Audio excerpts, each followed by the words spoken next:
Gather around, freaks. It's Saturday night for some reason, and we're here, and the cryptids are out, and the moon is full, and everything's spooky, and everything's freaky, and everything's gooey for some reason. We're all going to be forced to turn from man to beast this week on. Hey, did you see this one? There's something in the woods. Something between the trees. Something in the dark. Underground. Beneath the water. Something in the sky. But what could it be? This month, Hey, Did You See This One? Invites you to stare into the glowing green eyes of mystery, into the mouth of a fanged beast, to hold your breath as you break for the surface, because something is chasing you, and it might just be a crazy cryptid.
What's up, all you freaky monsters out there in Ghost Town?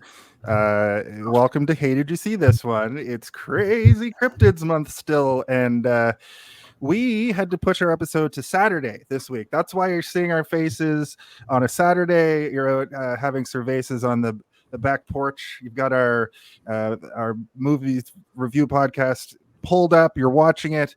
It's episode 148, season 2, episode 48. We've come so far.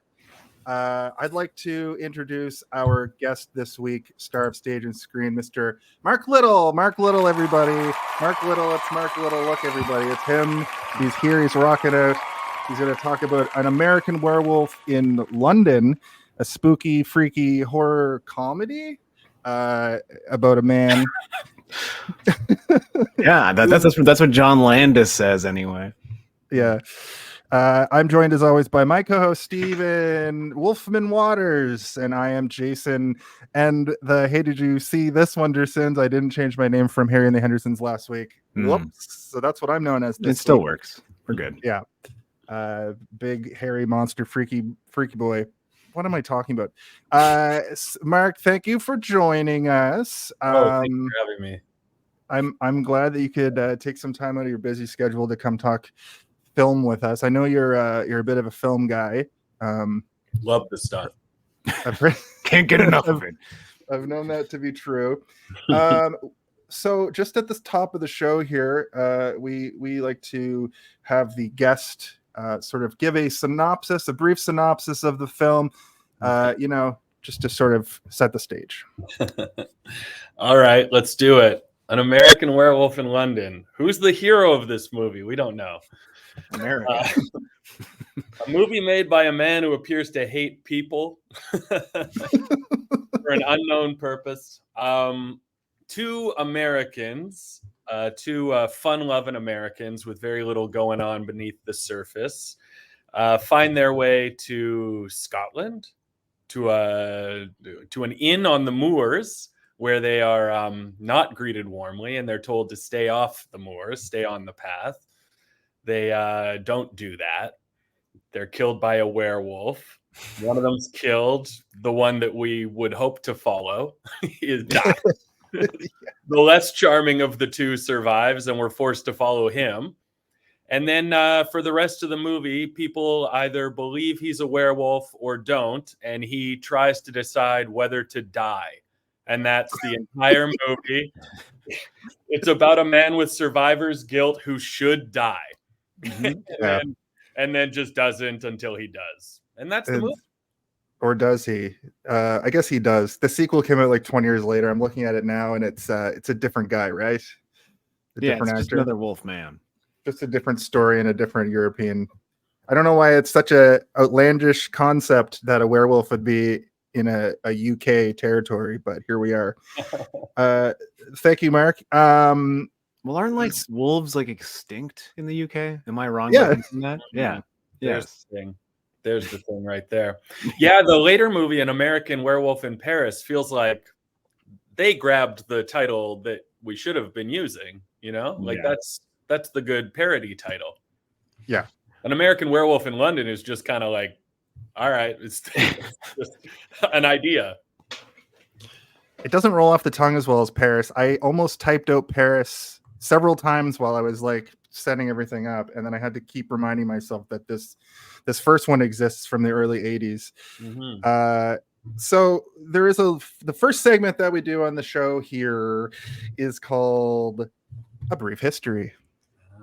A brief history. Yeah, that's right. We got all kinds of stings. And just like the synopsis, we have our guest to go first. So Mark, just kind of give us your brief history with this movie, like the first time you saw it and what it sort of means to you. Well, I didn't see this one until until like pretty recently. I think I was aware of An American Werewolf in Paris first, because that came out when I was a teenager, I think. And then it came out around the same time as the Swollen Members song, Lady Venom.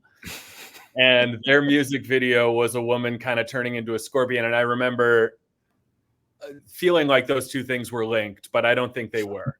But the video for Lady Venom felt like it was somehow tied, but it wasn't. Anyway, so this is not about the Swollen Members, but shout out to the Swollen Members. Canada's finest rap crew. So that's about my personal. And then I watched this, and I think, like many people who watched it decades after the 80s, it didn't hit in any sort of real way, but it was neat. And obviously the big selling point is the transformation, and still cool. Still looks cool. Yeah, absolutely. Cool. Thank you. How about you, Steve? I saw this when I was a kid, but it's one of those ones where I wasn't sure which werewolf movie I was watching. So there's like a bunch, right? There's like Wolf with Jack Nicholson, and then there's also The Silver Bullet, the Stephen King movie, and then there's this, and all of them would play, you know, around Halloween when you were a kid on certain channels that would, you know, show boobies and stuff. And so you'd flip to it looking for boobies, and you get horrifying Rick Baker monster transformations, and then you just have nightmares. So I didn't really have like a big experience with this, except seeing that transformation and being horrified as a child, and then not really revisiting this one in particular. But I rewatched it for this and realized I haven't seen a lot of this movie. So I think maybe fully I can say that this is the first time that I've watched it from beginning to end. Wow. Yeah, I'm pretty well there with you. I do remember it. We're all about the same age, so like this movie existed when I was a kid and stuff. Would have been too scary for me to watch as a kid, but I remember my dad like talking about it and it being like the scariest shit he'd ever seen. He'd always bring it up in conversations about scary movies, and I bet in 1981 this movie like went extremely hard for people. Like it changes the genre in this weird way, because in the 70s people were used to horror, but like it was pretty standard run-of-the-mill horror. Nobody really combined like the horror and comedy elements like this movie does up until that point. And I was thinking of Shaun of the Dead pretty much the whole time I was watching this. I think a lot of inspiration was drawn from this for that film, where there's these really good horror moments that the tension is cut with like some wisecrack stuff, and that's pretty like common now. You see a lot of horror comedy do that now, but I bet in 1981 it was a lot more that was actually one of the not hard to come by. The issues that they ran into when they were trying to get this made was like, it's too funny to be a horror movie and it's too scary to be a comedy movie. It was like, I watched a few like interviews with John Landis today, and he seems like he's a very high energy fellow. So he would just go off on rants about a whole bunch of stuff and then drop in little tidbits like that. I'm like, yeah, you know what? I can see that, because there are some very, very funny moments in this movie. Like, not necessarily the balloon gag so much as like the woman at the end of the balloon gag. Like, yeah, a naked American stole my balloons, mommy. And she's like, what? That's away. Like, okay, yeah, I see that. Also, the climax of the movie happening in a porno theater is not lost. With the weirdest porno you've ever seen in your life. Hey, yeah. I've never seen you before. Okay, bye. Yeah. Well, speaking of John Landis, why don't we talk about the director a bit? Because there's some stuff to go over. All right. Quiet on set. Are we rolling? Okay, let's shoot this piece of shit. Sound. Speed. Action! Have you encountered that director before, Mark? Oh, all I know is that he's universally beloved and has a spotless record. Yeah. All right, let's figure this out. He smokes a lot of cigarettes. Yeah. John Landis, everybody. Prolific director and filmmaker, has kind of a murky past and a son that won't shut up. I haven't heard from his son in a while, so maybe he did finally shut up. I don't know. He got semi-canceled, I think, but he's sort of known now for doing those like really long, him just sitting in a chair talking about what he would do in a comic book movie, which some of them are fun, some of them are bad. We're not here to talk about Max Landis. We're here to talk about his papa. Yeah, we're here to talk about John Landis, who is he's famous for a lot of things. He made the, Twilight Zone, the movie, and directed the Blues Brothers. Oh, you bring that one up right away? Yep. Jeez. Yeah. What do you have to add about John Landis, guys? Well, what I heard about the Twilight Zone movie, so there's the fact that we know, which is that a guy and two kids were killed because he directed the helicopter to fly very close to the ground, and then it chopped their heads off or something like that. Mm-hmm. Yes. Bad behavior for a director. We can all agree. Not great. And then I think the salt in the wound that I heard was that he showed up at the funeral of the actor and insisted on speaking, and nobody wanted him to do that. Yeah, I've heard that as well. There's also like footage of him at the funeral. It's not just like he showed up privately. I'm like, did he bring a camera? Did he like instruct people to film him doing it? Yeah, it was also he broke like a million laws. It was like the children weren't supposed to be working at that hour because it was like 2 a.m. They were in another country, breaking a bunch of laws there as well as like actual laws here. Yeah, so much. But I mean, he directed the Thriller video, so he's Teflon. Oh, so it balances out. Yeah. Pretty good. Yeah. Pretty good. Yeah, I don't really want to get too deep into John Landis almost going to jail for manslaughter. I don't know what it would be, but not good. Yeah. But I mean, before this, he was primarily known for comedy, right? Like this movie essentially turns into Blues Brothers at the end, right? Like with all the cars crashing into each other because of a wolf in the street. And I think Animal House? Wasn't that part of the advertising for this movie being like from the director of Animal House, a new kind of animal? It's exactly what the poster that I used for the promotion says on it. Yeah. In a new kind of house. London. Oh man, I opened John Landis's Wikipedia page, and the majority of it is just all about Twilight Zone and all the laws he broke. Yeah. His career segment is small, but the manslaughter, so much. Maybe I'll read that. 1 count manslaughter, 2 counts child slaughter. Yeah. And then also, like, he had kids on set at like 10 o'clock at night, which is a huge no. 2 o'clock in the morning. 2 o'clock in the morning. But that kind of gets overshadowed by the fact that people get decapitated on the sets of his. Their parents were watching. They were there on set. Brutal. Yeah. I think we're laughing, but I think it's like one of those like deflective laughters because it's horrible. It's so ridiculous that it's funny. Feel uncomfortable in my tummy. Yes. Yeah. I mean, not a lot before this, but tons after it, and he's still working today. It's not like I think he put himself into sort of a self-exile for a little while after Twilight Zone, but not even that long, which is even more disturbing to me. But I don't know. He seems a little crazy. So what's he made recently? What's his most recent movie? An episode of something called Superhero Kindergartner. Yep, Stan Lee's Superhero Kindergarten. I've never heard of this thing, and I'm pretty in tune with superheroes. What the fuck is this? So he's still going strong, still the king of Hollywood. Yeah. It looks terrible. This doesn't even look like it's on the Disney You're Channel. telling me something called Superhero Kindergarten is terrible? I don't believe you. Arnold Schwarzenegger's on it. Oh. So there's that. So fucking weird, dude. I feel like a big part of this movie hinged on not liking British people.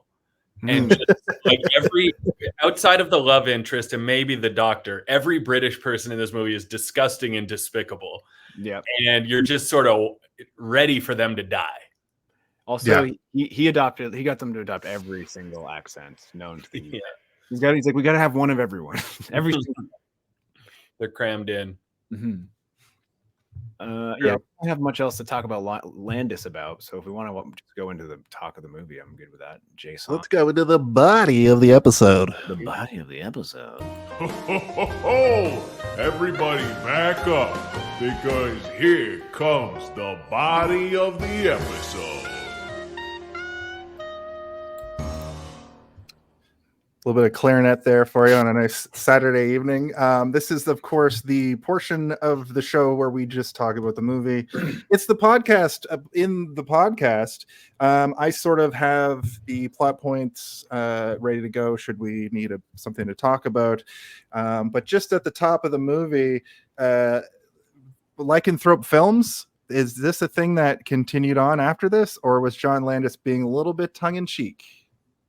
I think he had his tongue, the producer's tongue, the executive producer, they were all inside of his cheek. Yeah, I'm not familiar with it, so I don't think that it continued on, but maybe he tried to have some sort of like Wereverse spin-off thing that he was trying to do, but we all know where that ended. I was going to say got decapitated, but in poor taste. Oops. Steve, do you have the numbers for this movie? Because I'm wondering if there was a intention to make a sequel sooner. The ending is a little bit ambiguous. I mean, it's not. He's pretty fucking shot, but he is a werewolf. But I mean, It's already been proven early in the movie that you can kill a werewolf just with a bunch of regular guns, I guess. Just shoot him and he's dead. True. They even do that thing where it's like, what about the silver bullet? And they're like, ho, ho, ho. Regular guns are fine. This movie made a lot of money, so it didn't have anything to do with the money for it not getting a sequel. It probably was just one of those things where the people involved weren't interested, or they were like having trouble figuring out how to do a sequel without it just being another movie that didn't have anything to do with any of the characters.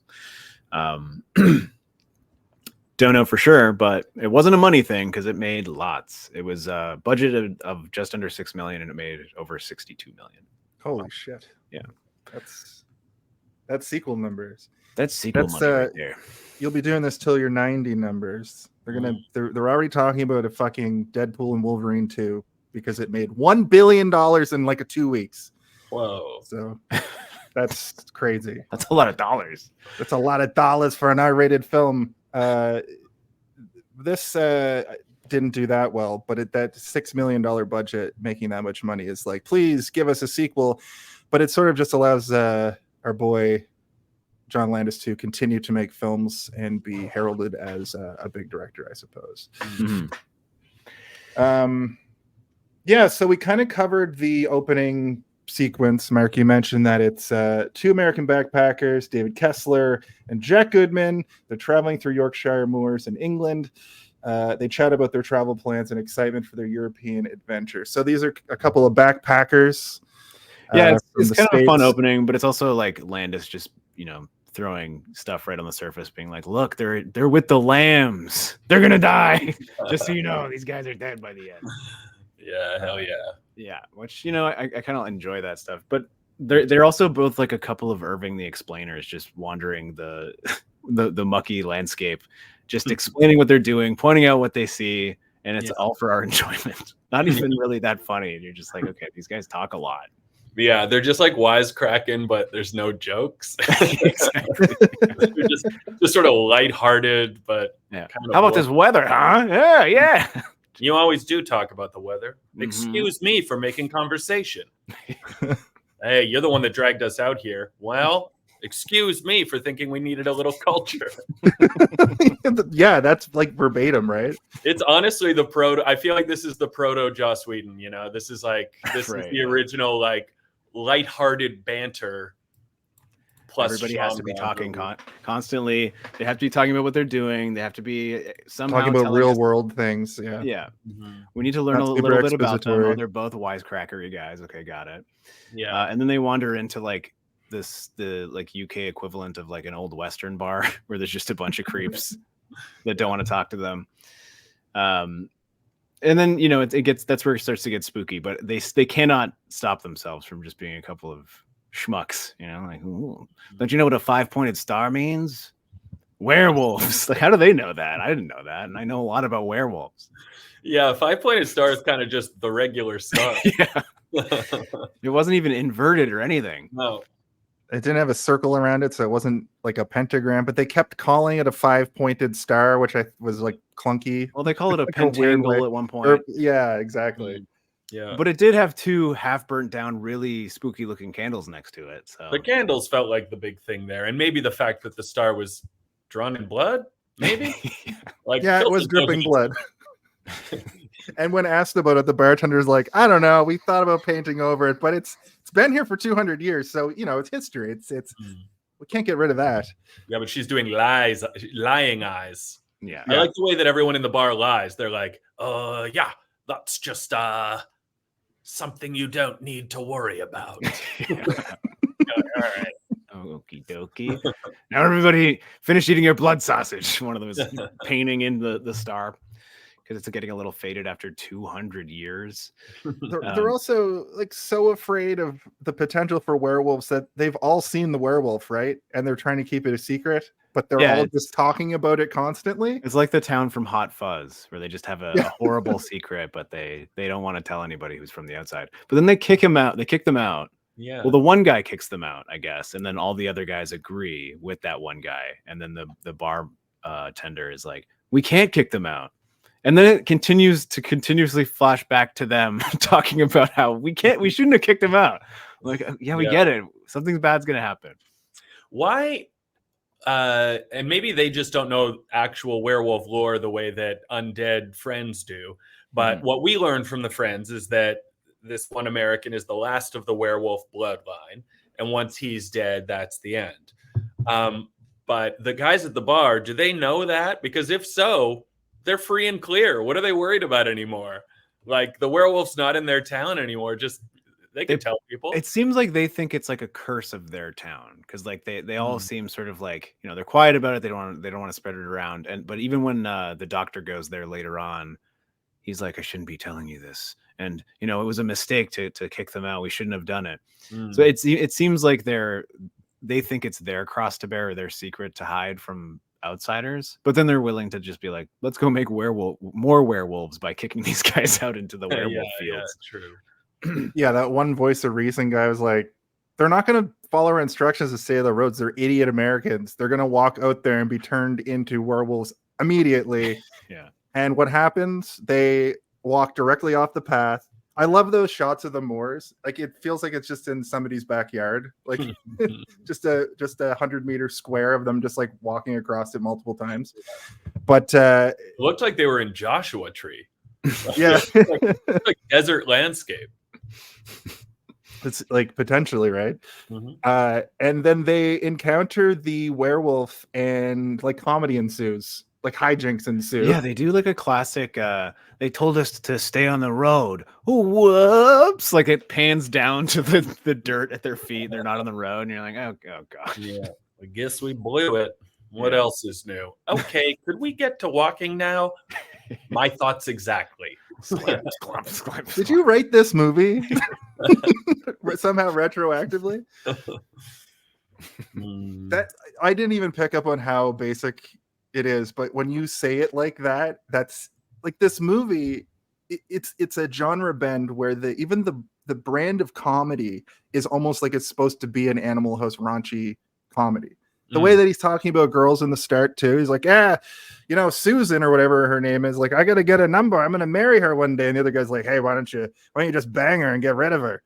And that's the the raunchy comedy element of it. Well, we have to know they're straight, because if it's two men walking through the moors together, they could be homosexuals. True. You can't have that in the 80s. Mm-mm. Yeah, it's just to avoid gay panic, Jason. Don't you know about gay panic? Sorry, I wrote it down here. Debbie Klein is her name. Mediocre person with a good body. Yeah. Oh, Yuck. Body on Debbie Klein. I mean, he's a mediocre person with an all right dick, I guess. You see his dick like 20 times in this movie, over and over again. Mm. Yeah, his nude acting is really put on display in this. Yeah. Oh, then we get perverted nurse who's just like looking at people's dicks, I guess, when they're unconscious. She just blatantly admits it to her coworkers as well. Lady, if you're gonna do that, don't tell anyone. Yeah. That's the next segment. Yeah, I mean, I guess like they get attacked by the wolf. One of them is killed, and then the other one is saved by all the villagers who feel guilty for sending them out into the woods. And then we see a naked old man, which is the werewolf who's been murdered and turned back into a human, I guess. Mm. And then he wakes up in London, a London hospital, where nurses are just constantly looking at his dick while he's unconscious, apparently.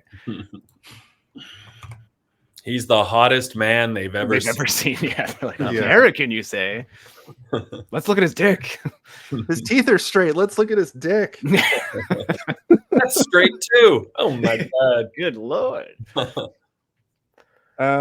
I got a little bit of Ghostbusters actually from their banter, but Ghostbusters obviously a much more clever movie.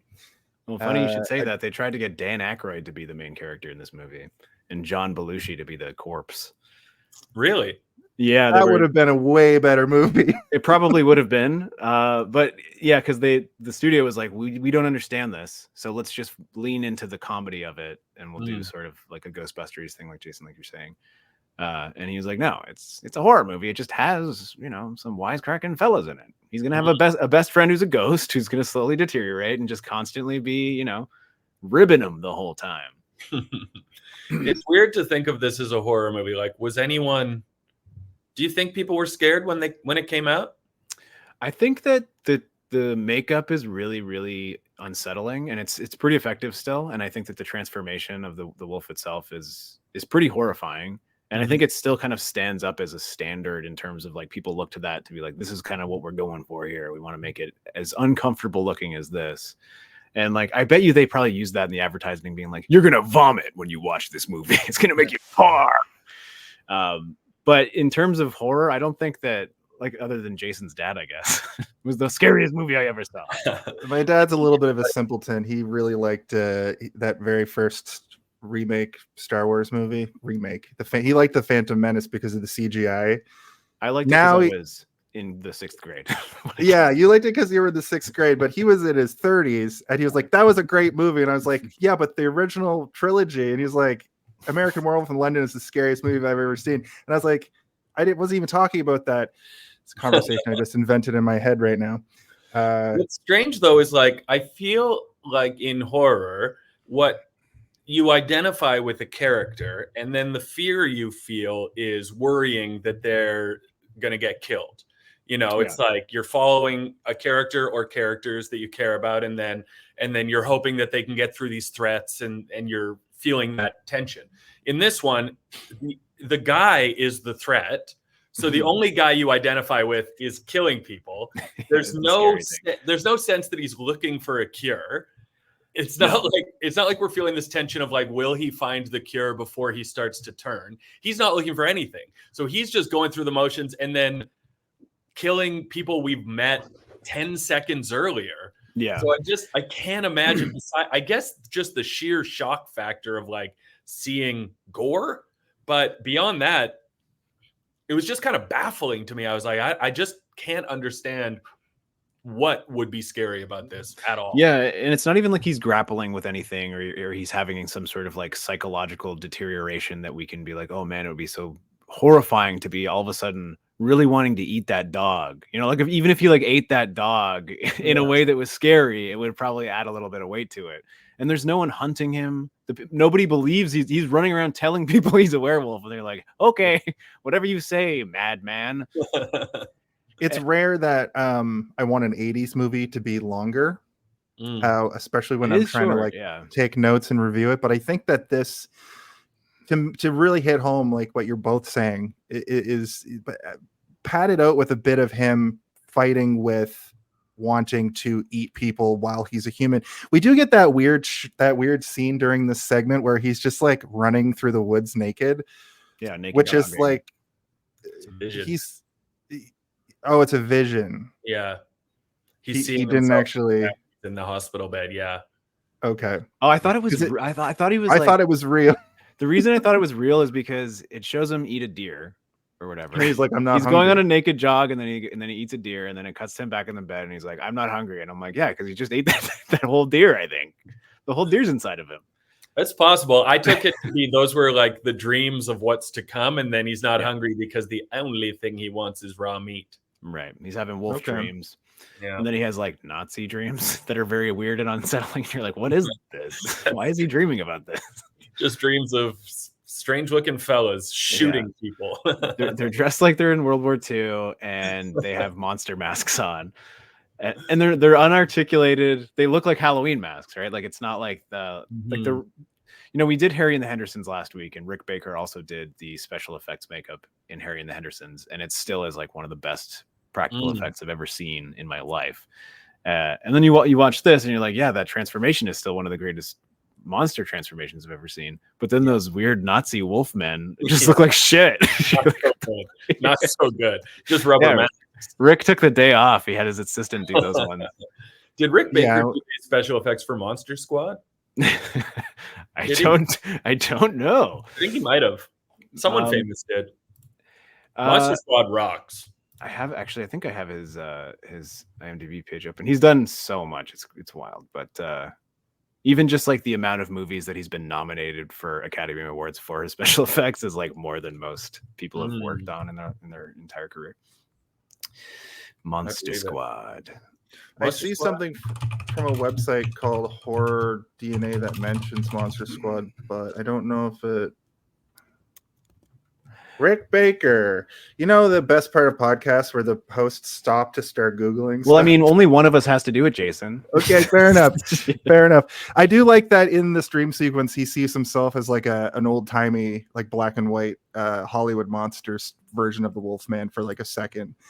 So when you actually see that transformation and you do get those brief shots of him in full werewolf, they're a lot more horrifying to see what they've come up with. I guess there's a Wolfman with like Benicio del Toro from like a decade ago that the transformation in that is supposed to be like the next time the transformation is done extremely well. I don't know if I would say it's extremely well, but like it's like a blend between CGI and practical, and I think that some elements of it work, some of it don't. And even just like going back now a couple of years later, actually did rewatch that transformation specifically for tonight because I was like, I wonder if that still holds up. And it doesn't in a lot of ways, but it is pretty cool still. I would say that this movie is probably still the best because then you look at things like Van Helsing where they just like rip off their skin like it's a blanket, and you're like, ooh, cool, but poorly done. I would say this feels like the epitome of like a midnight movie to me, where it was kind of brutal for me watching it on my own. I was not enjoying it, but it was like so beautifully shot. I will say that to its credit, directed very well, shot and directed very well. But I just feel like this movie feels like it was designed to be watched in a big theater with chatty people in the audience, just cheering and screaming and laughing and semi-paying attention. And then all of just the random people dying would just be a lot of fun of people being like, don't do that. But to me, it's like people always talk about like Jaws being like a B movie that became an A movie. Mm-hmm. I feel like that's this movie. It's like, this is a B movie to the core. This is like Attack of the Killer Tomatoes, just like cheesy bullshit. People you don't care about dying, heroes you don't care about getting through it. Whereas Jaws is like so good that it's like, to call that a B movie is crazy. But I feel like I compare this to Jaws in the sense that I'm like, Jaws has such stakes, such amazing characters, such good comedy in the dialogue from between like the characters who are like triangulated in such a complimentary way between like the sheriff, Richard Dreyfuss, and the Quint. Mm-hmm. Whereas this one, it's like two Americans who are indistinguishable. Yeah, they even kind of look the same. They're wearing the same jacket. One's tall. Yeah, when they first shot it, they both had red jackets on everything, except one of them doesn't like being in Scotland, and the other one does. And one has a blue jacket, and one has a red jacket. Yeah. Yeah, no, I think it's almost like, you know, Spielberg was like, I'm making a B movie. Oh, it's an A movie. And then Landis was like, I'm aiming for a C movie. Hopefully it becomes a B movie. And he accomplished that goal, I think. Also, it was Stan Winston that did the Monster Squad makeup. Right. Yeah. That's what I was thinking of. My bad. That's one I haven't seen since I was literally a kid. That would be a good it's review. So good. I've seen that movie probably 100 times. That was my favorite childhood movie, and it holds up. It's great. It's another one where the stakes come and go, but the characters are so fun that you stick with it. Just a lot of kids being rude to each other. Yeah. And a really freaky monster with horns. I don't know if there's a horned monster in it. Is there? Am I thinking of a different movie? The one with Fred Savage, right? You're thinking of My Pet Monster. No, I'm not thinking of My Pet Monster. You're thinking of Little Monsters. Little Monsters. What's fucking Monster Squad? Monster Squad is a group of preteens have a monster club, and then real monsters descend on the earth. Dracula comes back and he summons Frankenstein's monster and the Wolfman and Swamp Thing. And then it's like once every 1,000 years, the monsters come for the amulet, and then darkness will reign supreme. 1,000 years ago, Van Helsing tried to stop it from happening, and he blew it. He saved it from the world from being cast into darkness, but he didn't destroy the amulet. So now, God damn it. Now the baddies are back, and no one believes these kids. No one believes, even though one of the kids gets Dracula's diary at a garage sale. No one believes them. So it's Dracula's diary, Dad. How does Dracula open his diary? He's like, "Dear Dracula diary." This is the Monster Squad was what the Universal Monsters movie was supposed to be. That was what they were aiming towards with that shitty Tom Cruise movie and all the other ones. Johnny Depp's Invisible Man. Yeah, the Monster Squad. Some of the monsters are so hard to kill. Other monsters, Swamp Thing, they kill him with a shotgun shot to the heart. Character named Fat Kid takes him down. Oh my god. And the mummy just needs to get unraveled, and Wolfman gets kicked in the nuts. That's a famous moment. Dracula's like, I can't believe even Van Helsing didn't figure these things out. I remember really just Dracula. Dracula's team stinks, but Dracula's a lot. He needs a better team. I know this movie now because I remember there's an NES. They made a Nintendo game out of it. That was bad.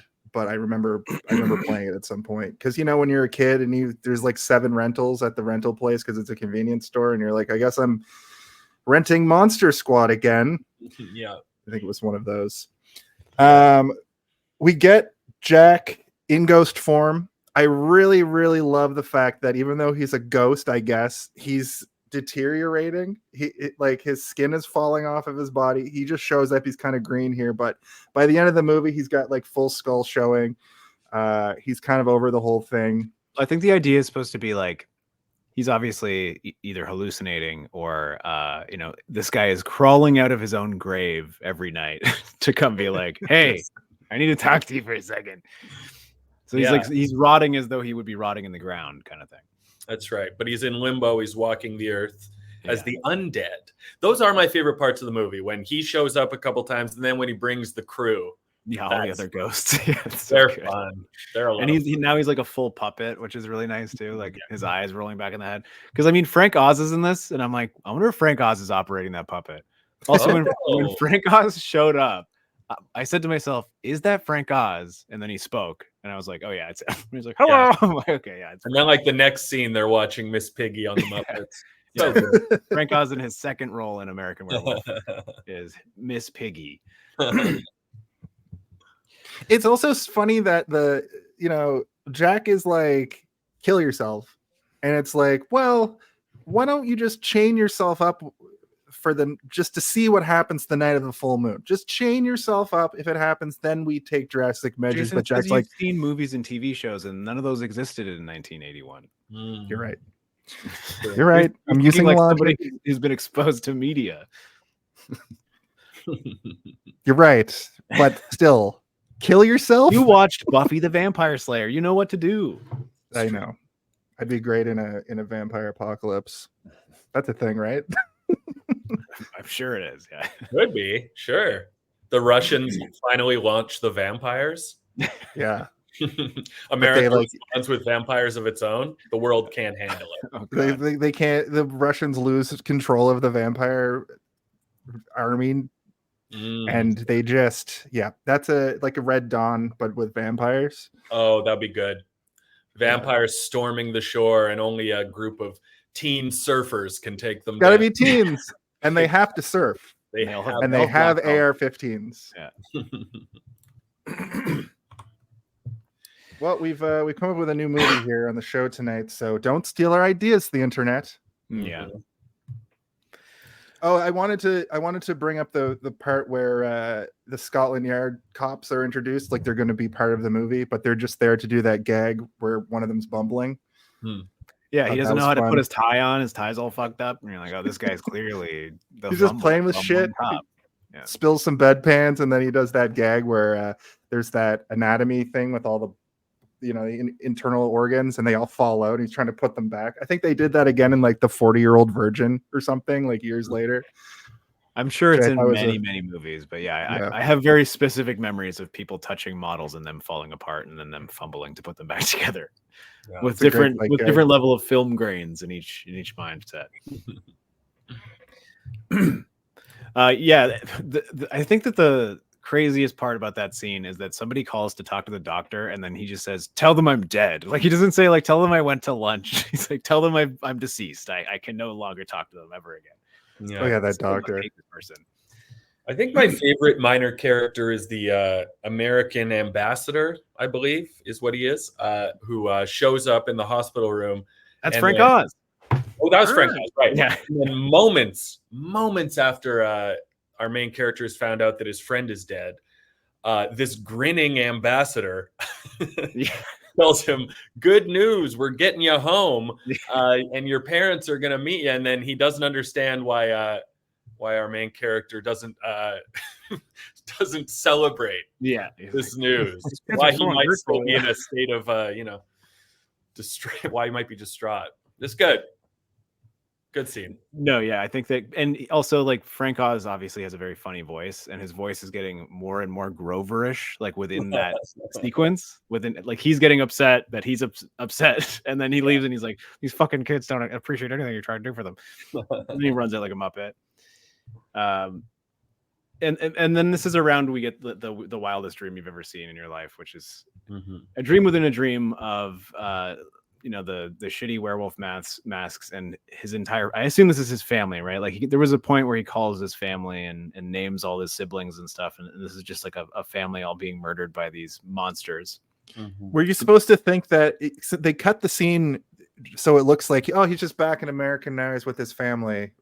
That's how I felt the scene. You were supposed to feel that to add gravity to the fact that he's like Nazi werewolf people show up and just shoot the place up, Yeah. which is insane in this movie. It's like an action sequence in a comedy. It feels very out of place, but Yeah.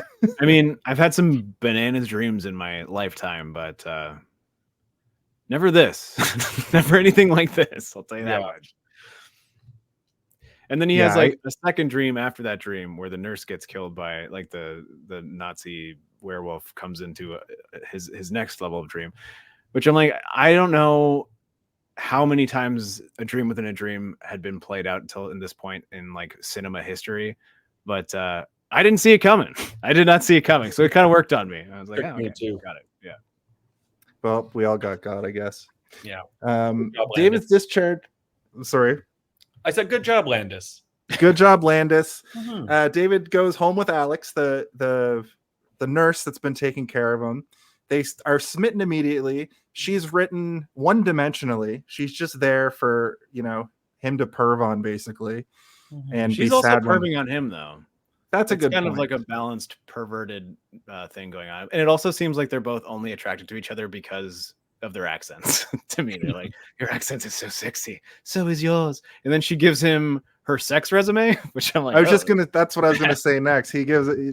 She runs down exactly who she's had sex with, and he's like, okay, great. That was out of place as well. I thought it was hilarious. Like somebody just being like, I've had sex with exactly 7 men in my life. 3 of them were one night stands. And she's like, I don't know why I'm doing this. And he's like, let's just go shower, I guess.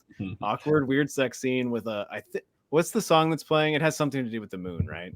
I feel like all of the big music moments in this, every song has something to do with the moon in some capacity. Yeah, something like that. Blue Moon. That's not so in it. But I will say I like that she's attracted to him because he's sad. Yeah. She's got like a nurse's perspective on love. Both at work and in love, she wants to take care of a man. She wants to fix you. Yeah. She wants to wrap your heart in bandages and heal. I'm very attracted to you, but you are very sad. Yeah. That's what she says Likes to him. that, yeah. Basically. And also, does she have like a work term thing where she like is at the hospital for time and at home for time? Because it seems like she comes home for one day and then just goes right back to the hospital and just stays there. I was wondering about that. And she just leaves this weird guy. Like this dude is weird, right? Like he's kind of a weird. He's written really strangely.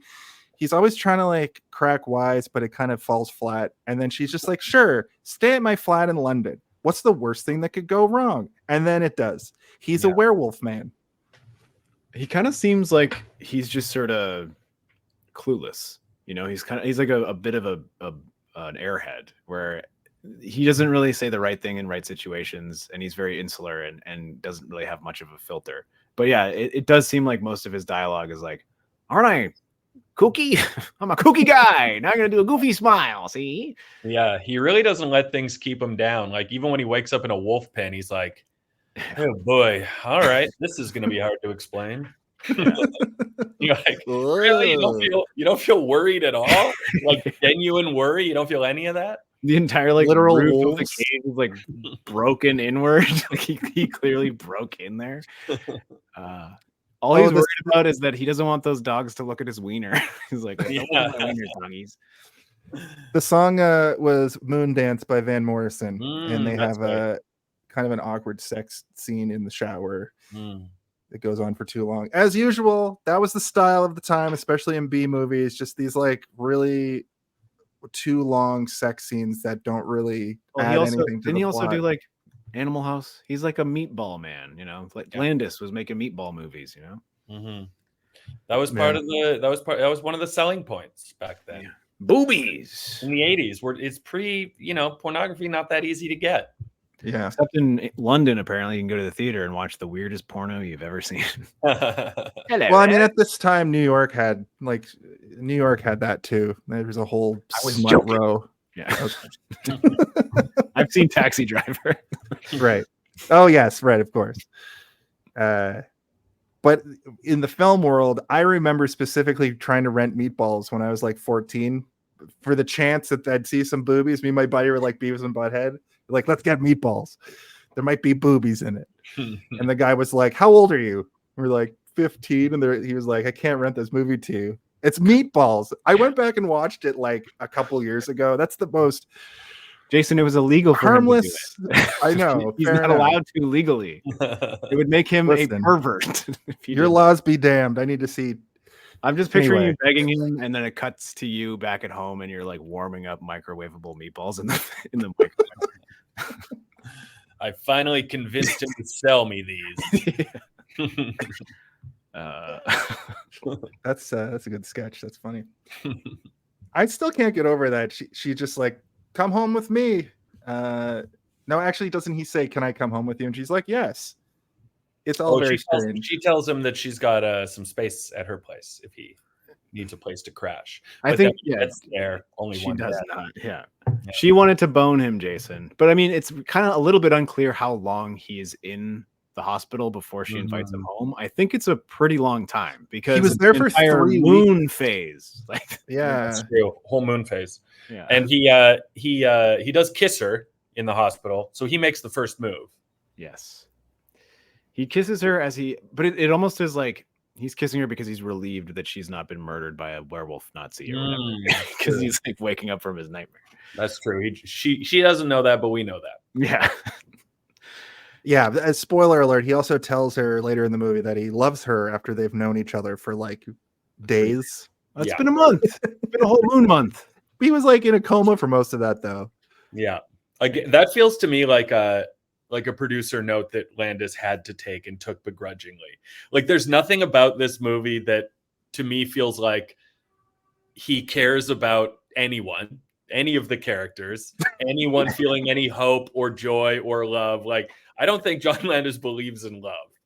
So it feels like that's just crammed in there and then doesn't matter.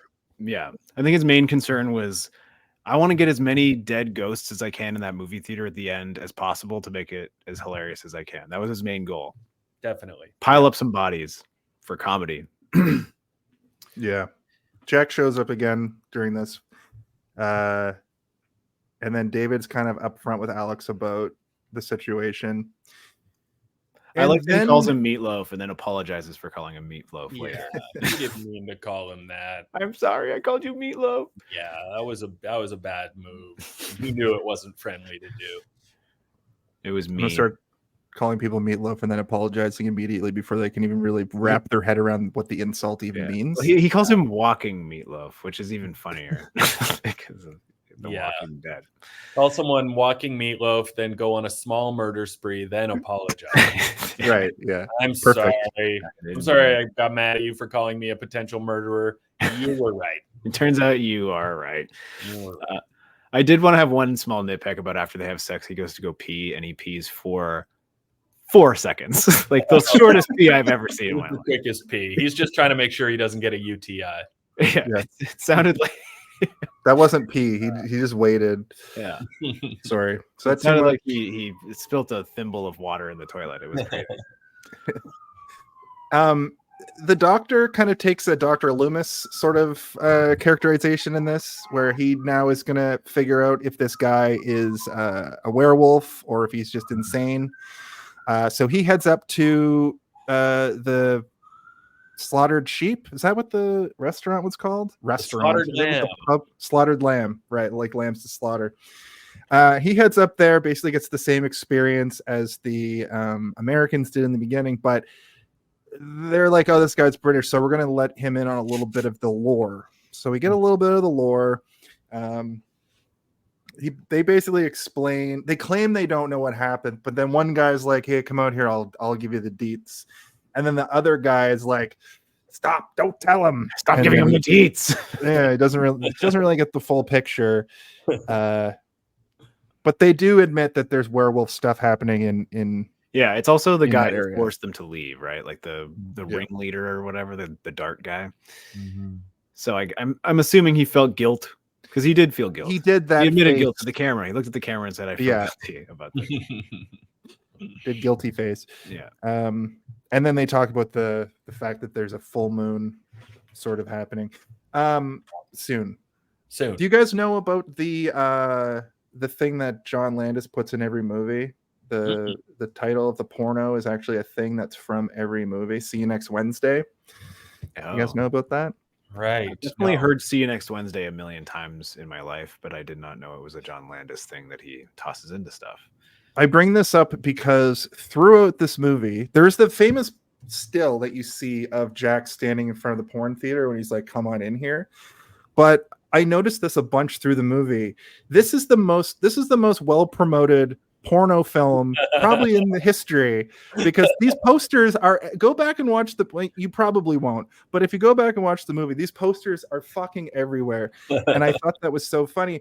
There was another John Landis movie we did recently where we did one recently where there was a VHS of this movie next to a TV.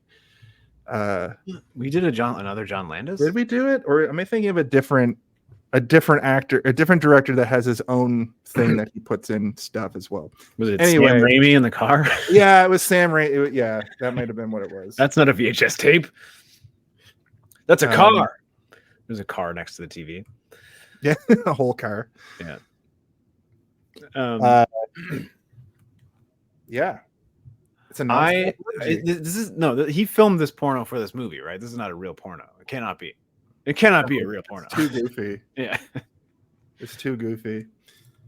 That one scene is so funny. We're not quite there yet. I think we're at the first transformation, right? Yeah, it's so strange because like he is a little bit sickly, but he goes from sickly to stripping his clothes off in like an insane rage so fast. I was expecting there to be a lot more, like a few days of him getting like flu symptoms and then her trying to take care of him, like as a zombie nurse. transformation. Yeah, but it was almost instantaneous. He was fine right up until the moon went full.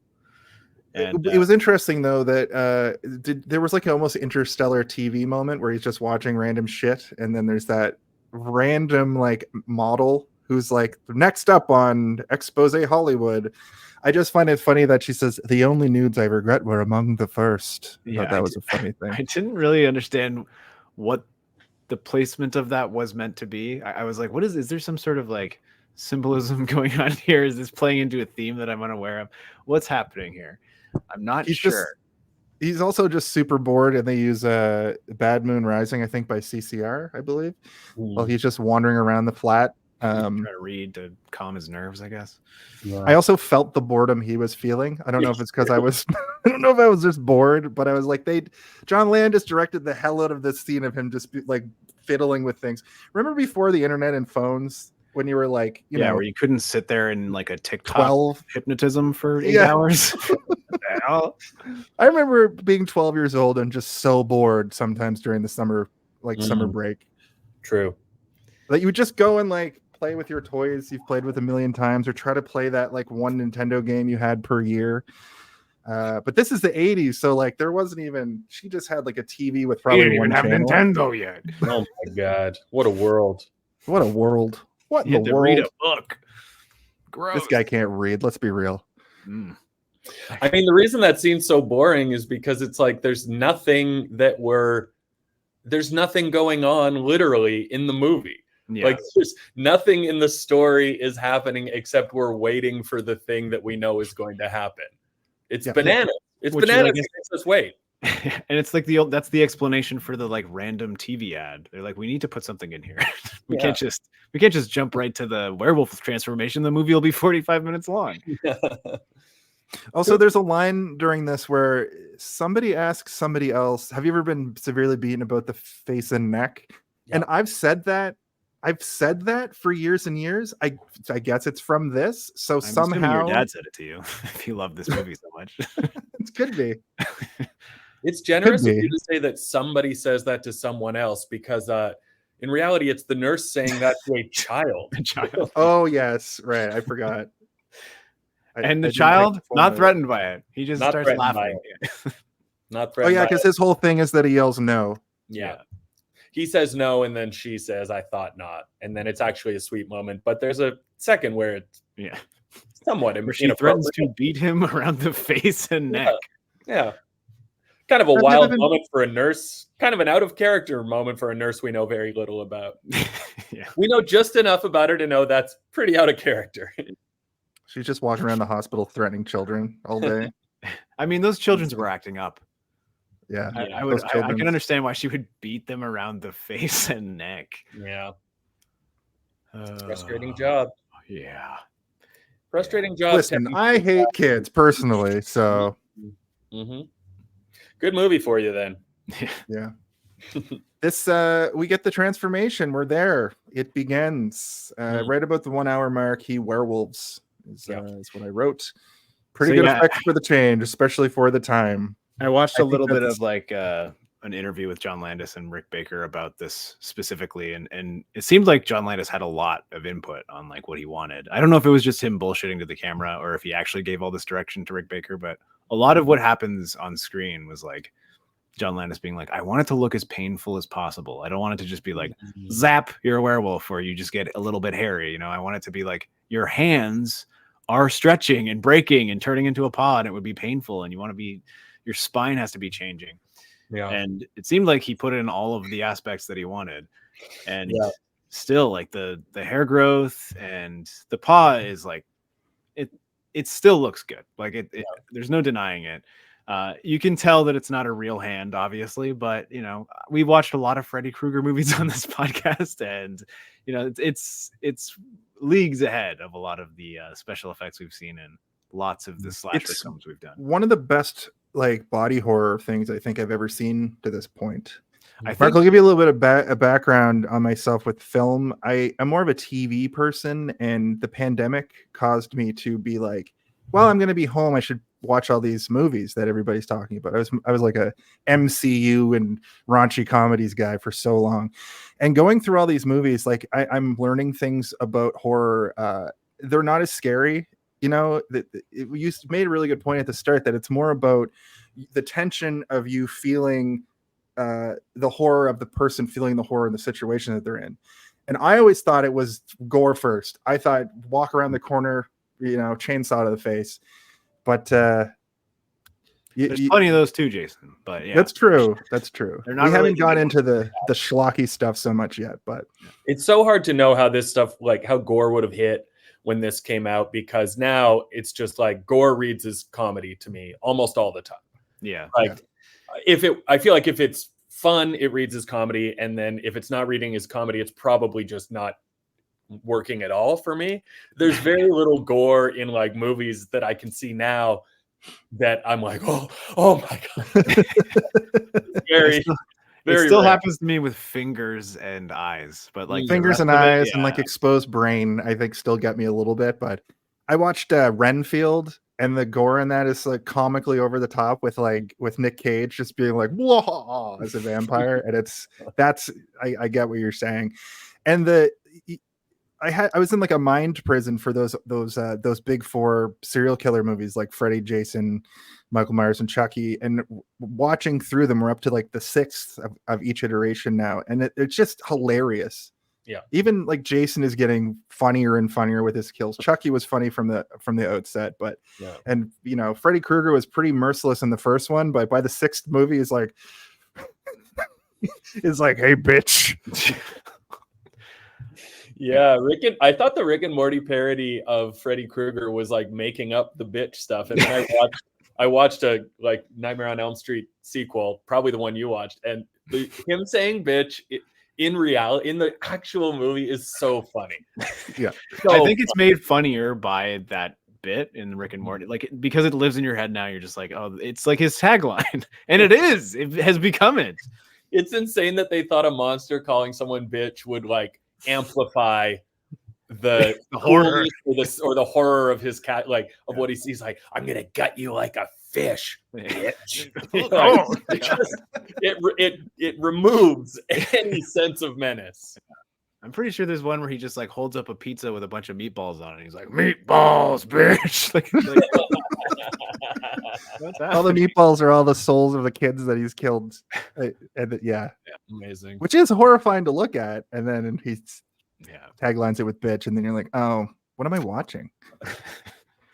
I will say, I so weird.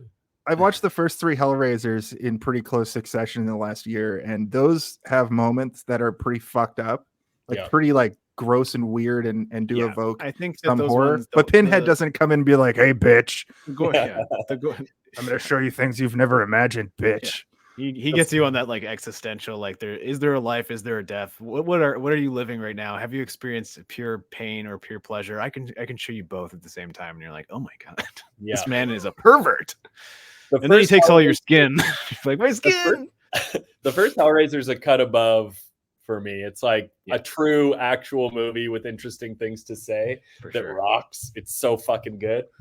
And then subsequent Hellraisers are a bit sillier. The guy with like a CD player for a head. Yeah, that's 3. That's the one. The guy has a camera for an eye, and he can. Yeah.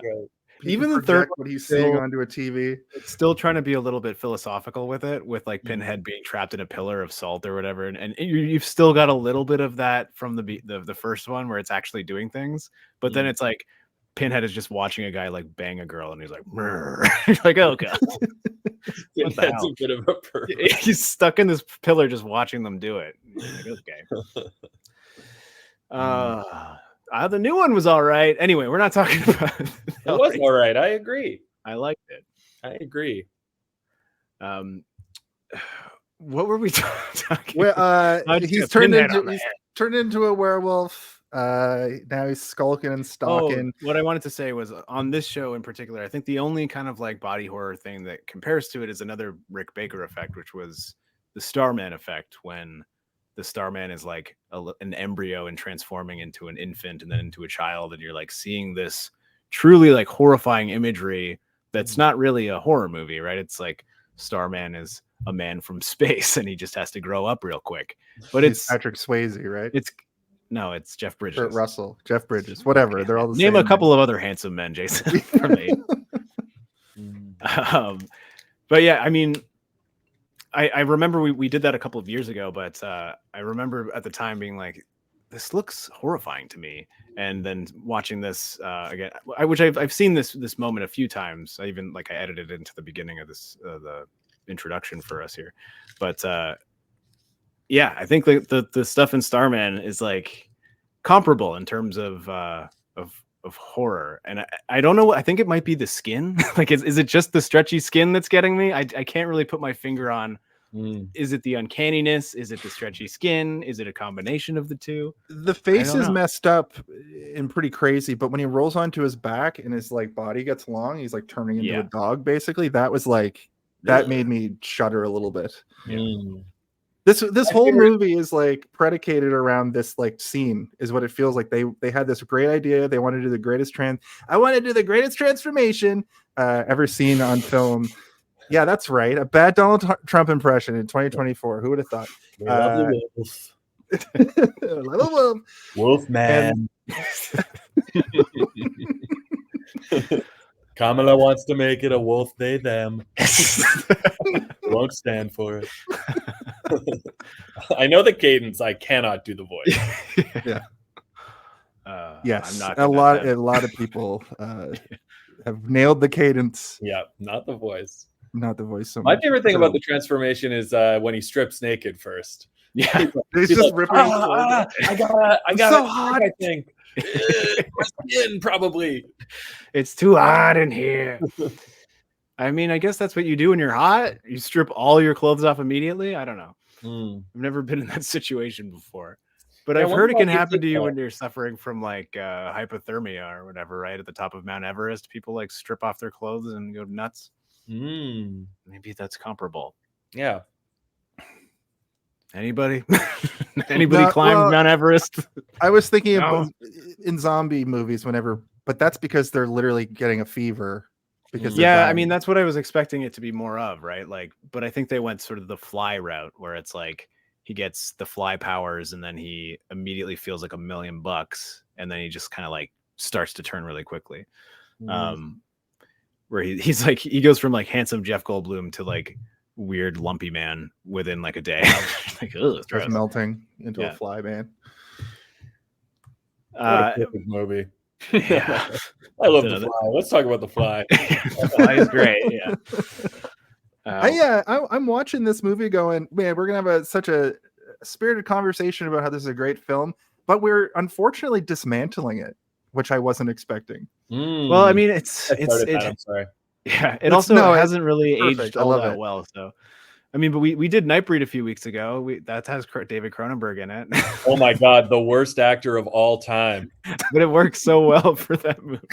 Cronenberg is, it's like an inverse relationship between how good he is as a director and how Yeah. miserable he is as an actor. Like, He's- I think literally the worst actor I've ever seen. He's just fucking bad. It is. It's like very monotone, and he doesn't have a lot of facial expressions to work with. I think he's got a very No. rubbery face. It all feels like it comes from the moon, his choices. It's just like a flat face that somehow is still emoting the exact opposite of what you want. But that's a fun movie. Where's that shot? Like Calgary?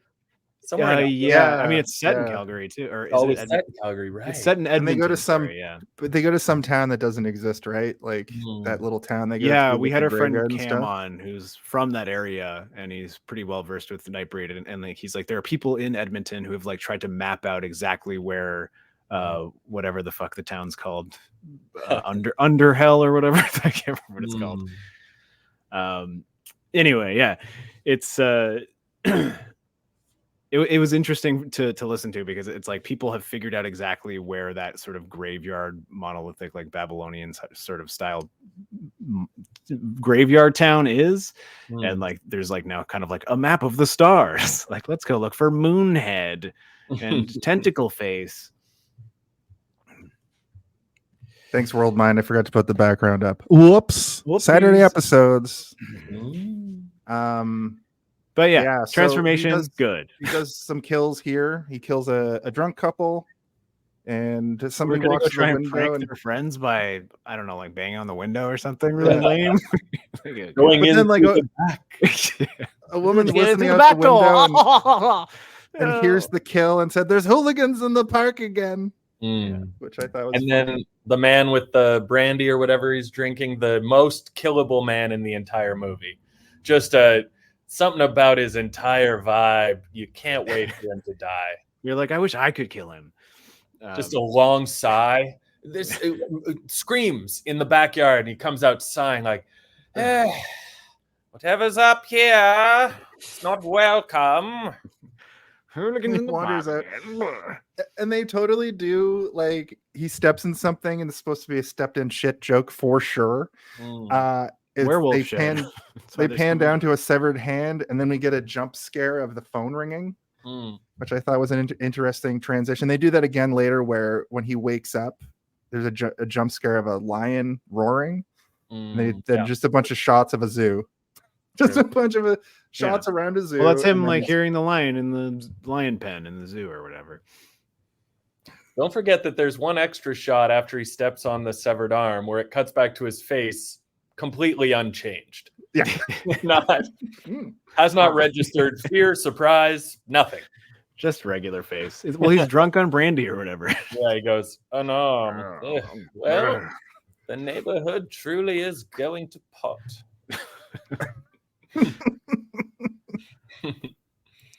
We get the doctor. Again, He doesn't kill the who's- subway guy at this point, right? That's later. It's like a second killing spree. No, there's another kill and then that, but this is the point where the doctor is talking about, like, I went to the slaughtered lamb, and either there is a werewolf or they all have mass neuroses, and I'm leaning towards the fact that they all have a mass neuroses and they're all collectively crazy together. And he thinks Jack believes, because of this mass neuroses, for some reason, David believes he's going to turn into the werewolf. So he should be watched whether he is a werewolf or not, which I thought was, like, I guess smart, but also ridiculous. Ridiculous. And also then by the end of the movie, when they're hearing that there's a strange animal on the loose, both the doctor and David's nurse bride are like, that's David for sure. And there's no evidence of them having gone from thinking thinks he's a werewolf to he is the creature. They're just like, okay, he's a creature now. We knew he was a creature. Yeah. Very quick logical leap, but there it is. I like the idea that he doesn't actually turn into a werewolf and he's just getting naked and killing people. That's more fun. Yeah, like ripping him to shreds somehow. Yeah. He's just getting an axe out, taking his pants off. Well, I mean, they established at the beginning of this movie that a crazy man is as strong as 10 men or whatever. So they set up the lore for us. That's true. He's just railing PCP. Yeah. Got that That would PCP be- strength. That'll be a fun version of a werewolf movie. A guy who really thinks he's a werewolf just killing people. Yeah. You just see people's reactions for the whole movie. You don't actually ever see him until the end, That's where they kind of catch like him what and he's just a Split, naked man. Split or whatever, like the Beast or whatever, when he like Yeah, that's Yeah. true. True. you think he's going to turn into a beast, but then he's just a jacked Professor X. He's just I almost said James Harry Potter. I'm McAvoy. like, is he Harry Potter? No, he's not. He's the No. other British guy, right? He's the other one. Yeah. He's the only other one. There's only two. There was the kill with the homeless guys in the Oh yes, I forgot about junkyard. this moment. Mhm. The dog. This I was kind of setting up, like I had to finish watching the movie like quickly, so I was kind of setting up and I didn't absorb this whole scene. Mm. From what I saw, they're having a hobo fire or whatever, and there's some sort of a puppy, and then David eats the puppy off camera. Maybe. I mean, I think the puppy just sort of runs off, and then they hear a big growl, and they're like, "That ain't the puppy." That's not the puppy. Right. Okay. And So I did absorb it. I did see the scene as much as there was. I thought there was some subtext that I missed. No. Okay. No. But he kills them. Yeah. the homeless guys were having a really in-depth conversation about the economic state of London, England, before they got murdered. Is that true? Is that what they were talking about? Yeah, nah, no, I don't know. They were mumbling. They both had bagged bottles of booze. Pretty good. We also, this is where we get the werewolf stalking the guy through, Which I think is the some of tunnel. the most accomplished camera work in this movie in terms of a horror movie. Yeah, I cool like POV shot. that was awesome. Yeah, there's a really, really cool shot from like the top of the escalator going down as the guy is like trying to crawl up and the wolf is like slowly coming out from just beyond where the ceiling cuts off. Yeah. And it that works, but like and that kind of like seems like it could be the part of the iconography of this movie for me. Like that, I'm like, why aren't they using that image to advertise this movie for everything? That should be the poster. That's so cool. It is cool. Yeah. I like that the guy gets off the subway and he's all alone at the station, and then he hears a deep growl that could only come from an animal, and he says, "Who's there?" What's all this then? And then he hears a second deep growl and says, "Whatever this is, it's not funny." I'll ring the authorities. I know that they don't expect a werewolf, but surely they're familiar with animals. Surely No, they're aware they're- that an animal might be loose. No, the biggest animal in all of the UK is a fox. Yeah. That's all they got. Well, it's not a fox, so it must be a cheeky It's a lad. man. It's a man with a boom box. He's being cheeky, and I won't stand for it. And then he sees him and fucking gets mauled to death, presumably.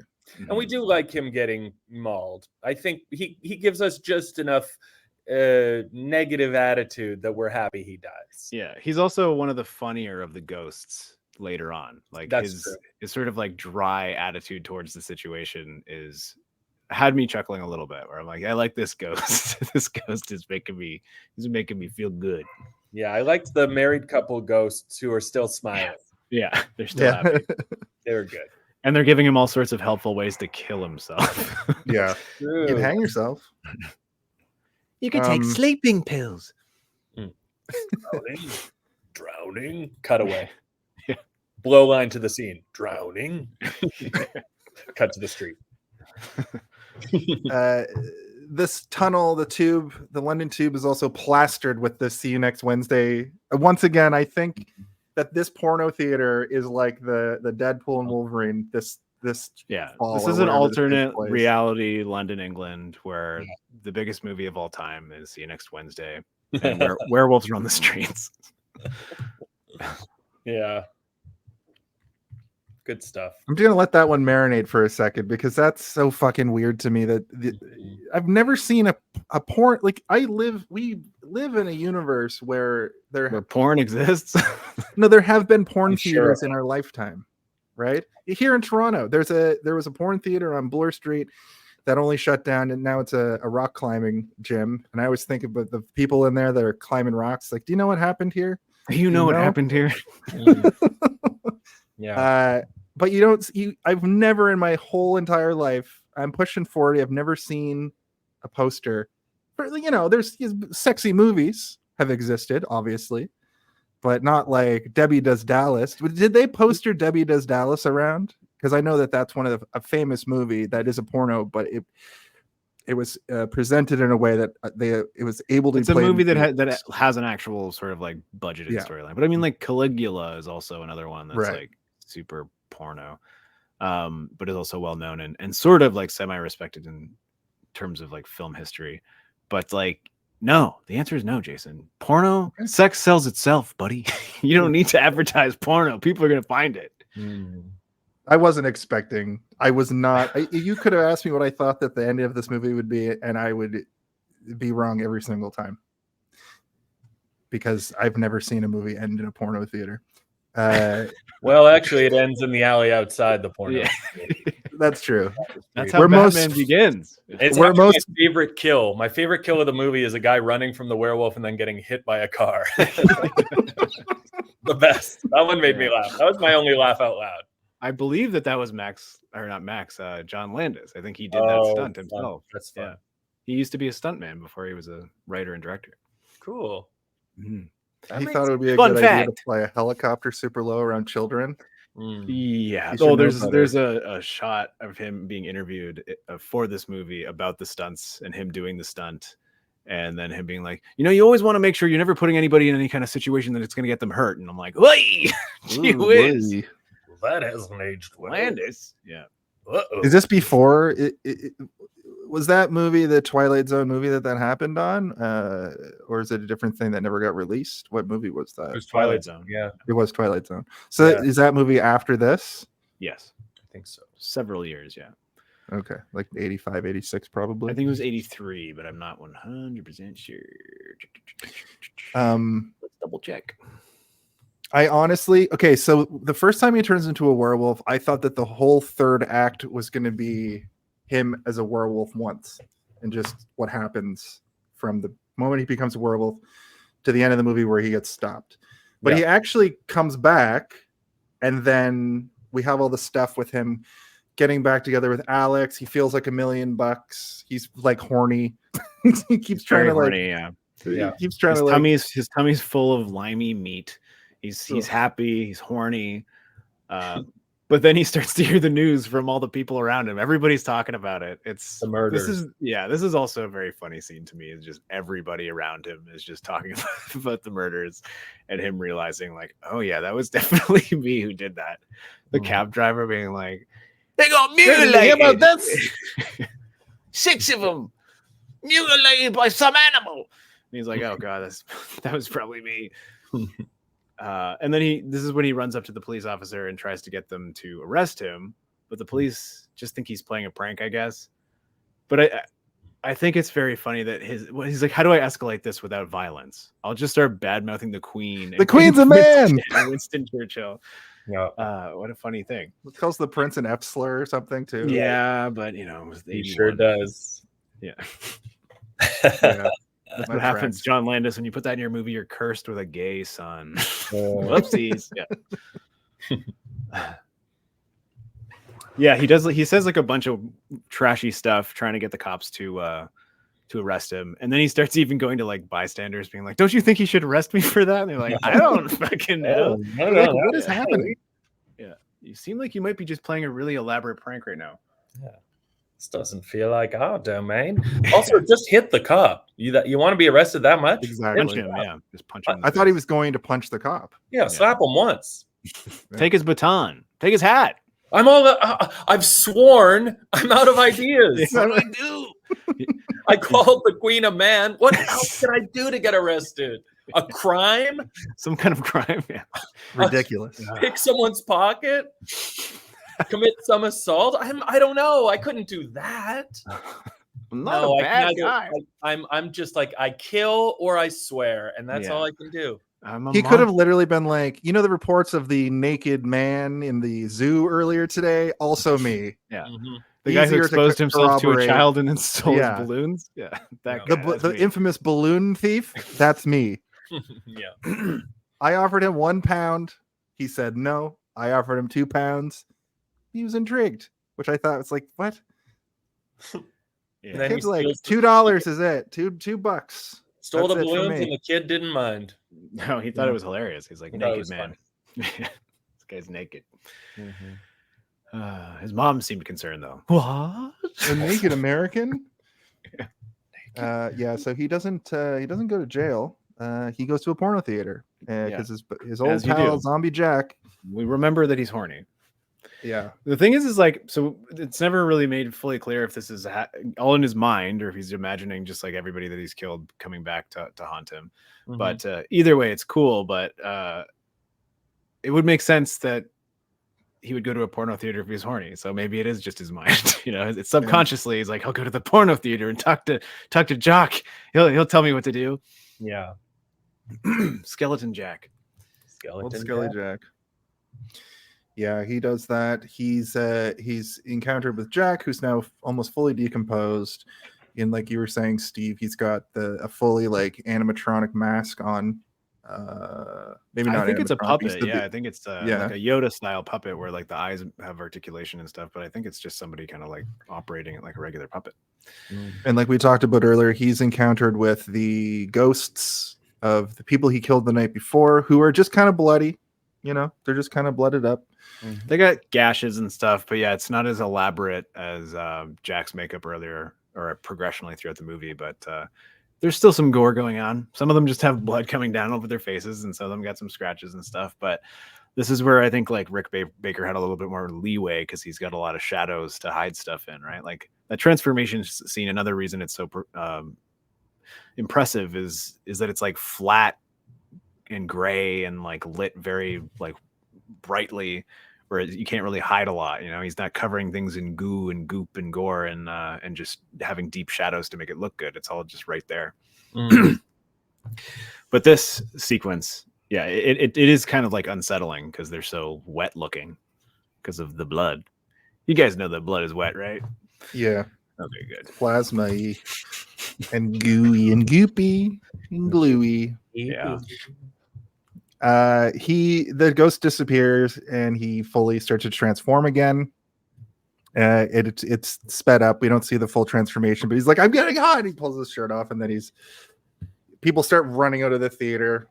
This is when I had to turn the volume down on my TV because I was watching it in the middle of the day and there's like children in my building, like in the hallway, just like I can hear them. And like, it just sounds like I'm listening to porno really loudly, accentuated by wolf noises. That was weird, right? Like while they're having a conversation through this whole thing, the like backing track is just porn sound. Like, yep. And then moaning. I thought that was an interesting way to frame a scene, I guess. But he does wolf it up. This time the police are ready. They sort of barricade the door. So they don't really know what's in there, but it did cause people to run out. Yeah, they send one single Bobby in to investigate. Yeah, they're like, well, what's all this then? And no. He gets distracted by the intriguing pornography and then looks down and there is a horrifying wolf face mawing on a corpse. And does he run? Does he get attacked? I can't remember. Just before that, does a full moon last multiple days? Yeah, this is an interesting quirk of this movie. It's a 2-day moon. What are the rules? What are the rules? The rules. I think it's still pretty full on the second day. Maybe it is full. Who's to say? I believe that I think a full moon can last up to 3. My god! Okay. Yeah, maybe not Before full 3 full days, but like the full face of the moon can be seen over the course of like 3 calendar days. And then there's like other levels of that as well. You can get like giant fucking super moons and blood moons and blue moons. Blood moon. Love a blood moon. I get the best blood moon. But this is when it turns into the Blues Brothers, where hectic streets Just of chaos. screaming and chaos, and people so many cars crash into each other. We got a bus crash. We got the cars just heading into each other head on. I keep saying Max Landis. John Landis gets smashed into a storefront. Yeah, it's great. But I did sort of like be like, how much time is left in this? Because it feels like I did we're the getting same to the thing. end, but like it doesn't seem like they've established much else is going to happen, and like, oh, there's 3 minutes left in this movie. What the fuck? Yeah, so they just end up sort of out in the alleyway. Alex shows up to the scene. She's walking down the hallway. I guess she sees him as a monster and she's kind of crying. And then the Bobbies all have assault rifles, which is like, what? Isn't the UK famous for not having any guns at all? Especially the police. Guns. Not like the police officers that walk around the streets, but like they've got, Scotland Yard will show up with a bunch of rifles. Fair enough. But they unload like 6 slugs into this was the only scene that wasn't shot in England. Shot in like Kansas or something. Yeah, she tries to save David with love. With love. She says, I love you, and then we see the wolf's eyes soften and we think maybe this will do it, but it doesn't do it. And then he snarls and he's about to attack, and then he gets fucking murked. And then credits. And then credits hard cut to a jaunty tune. Yeah. About hard the moon. Blue moon. I kind of like you're fine. I liked it. I'm into like a hard cut and an ending that ends when the character who we're invested in dies. Because I mean, there wasn't much. What else are we gonna say? Who else are we gonna check in with? Exactly. Her? The doctor being like, he truly was a wolf man. And then credits happen. The doctor being like, the world is not what I thought. Holy shit. I've got some different types of medicine to investigate. And then he turns around and goes into a liquor store. I was thinking about it too, because like I had the same reaction. There's 5 minutes left in this movie. How are they going to wrap this up? But then they just do. It's fine, and there's no more story to tell. I always sort of thought, before I looked it up after and saw that the movie's different. American Werewolf in Paris. It's just not really a sequel. It's like a legacy sequel where they wait 20 years to just kind of rehash the same idea. I thought it was a sequel to this, and I was like, he doesn't die, and it's pretty clear that he's dead. It's pretty clear that he's been murdered. He's dead for sure. By multiple gun wounds to every part of his body. Jason, you've seen the Jason movies. Jason doesn't die in the Jason movies, Jason. He comes back in every movie, Jason does. In fact, Mark, the reason why I'm named Jason is because my parents were like, what do we name our kid? And Jason had just died in like late 1984. Okay. And he's gone for good. And my dad was like, well, call him Jason, it'll be fine. And then there was a movie the year I was born, and then they were like, fuck. I don't know, they thought I was going to get made fun of, but I didn't. People just feared me because I wore a hockey mask to school and murdered with a Jason's cool. That's a cool name to have. Jason Voorhees. I don't think we talk enough about how he's Dutch. Yeah. Well, you couldn't. He's wearing clogs. Can't you tell when he's walking down a tiled floor how obvious it is? He sounds like a horse walking down a hall. That's his tell. That's how you know he's coming. So that's the film American Werewolf in London. Mark, before we let you go here, we still have a couple little things that we like to do. We have 2 to 3 more segments that are very short. Are you ready to take her home with us? I'd love to. Fantastic. Thank you again for coming on. I thought that was a good discussion about this movie. I didn't realize we were going to dismantle it, but here we are. Why don't we talk about the Home Alone of it all?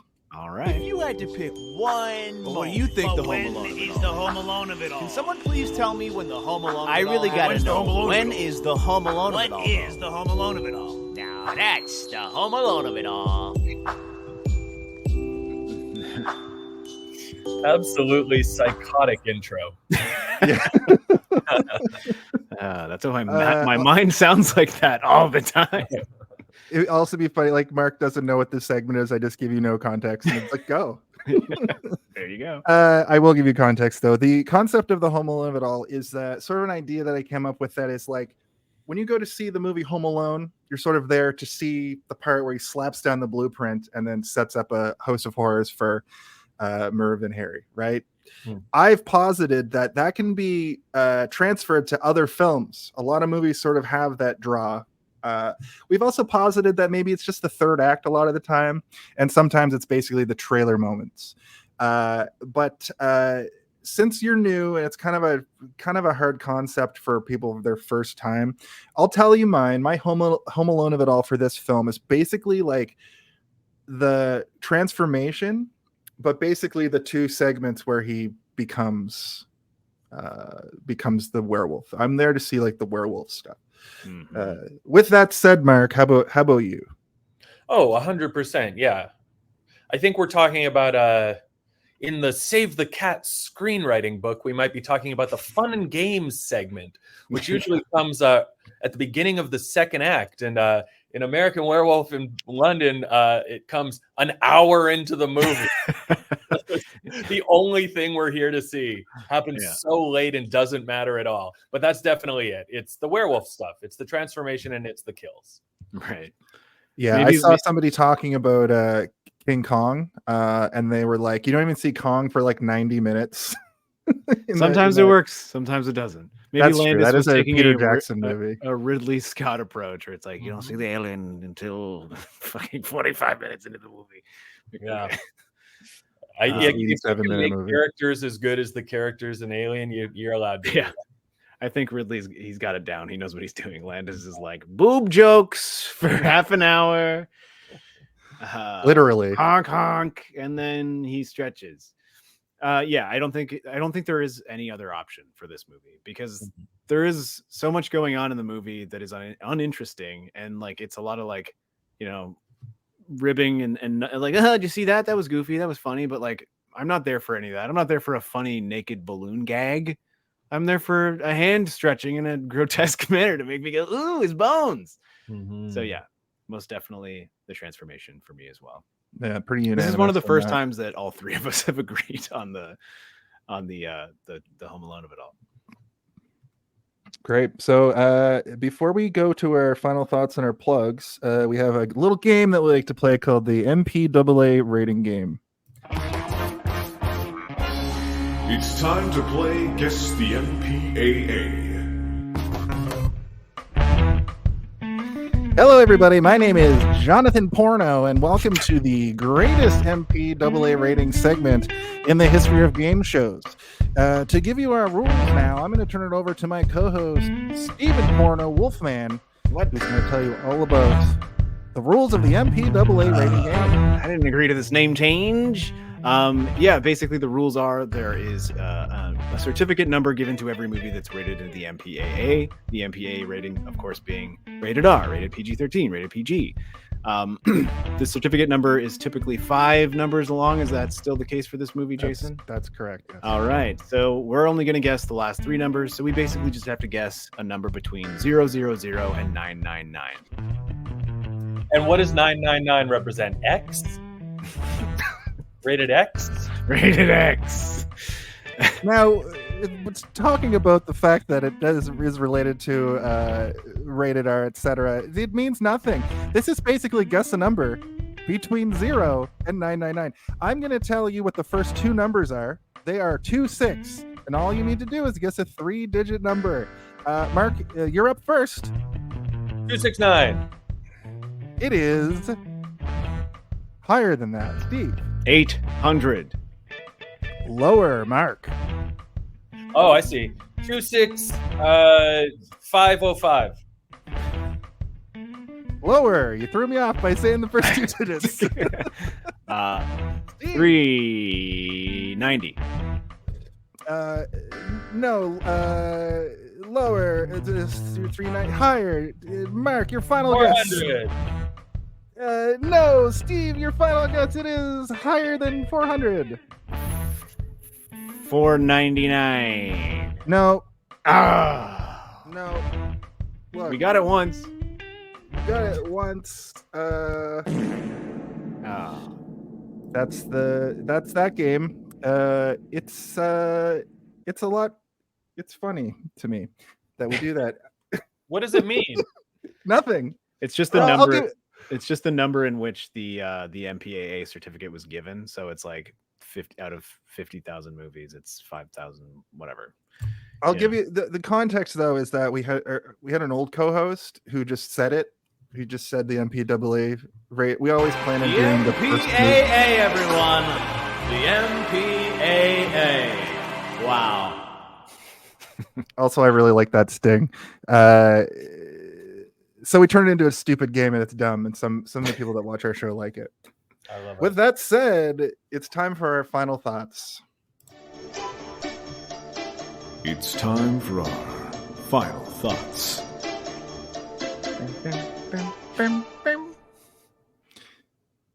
Just like at the start of the show, it is something of a thing for our guests to go first. So, Mark, if you want to give us your final thoughts, your in summation of this film, and if you want to give it sort of a rating, feel free as well, whether it be, out of 5 or out of 10 or out of stars or completely nonsensical. The floor is yours. Okay, so final thoughts for me. Hard to know how to feel about this because I'm watching it so far removed from when it came out, and a lot of the time, horror and comedy is so time specific, especially comedy, but horror for sure. If it's actually supposed to be scary, that stuff doesn't age well. So it's doing the two genres that age the worst. in terms of like inspiring laughter or inspiring actual fear. It can't, those things don't last. So what you're left with is the story and other elements of what makes a movie. And I think the story is dog shit. I think the characters are bad. I think the dialogue is bad. And I think the technical aspects of the movie are great. So it's kind of like it looks like a director's reel for John Landis, but in terms of all of the writing that goes into a movie, poorly done, bad, shame on you. So my final rating is shame on you. I give it a 2 out of 5. All right, fantastic. Thank you.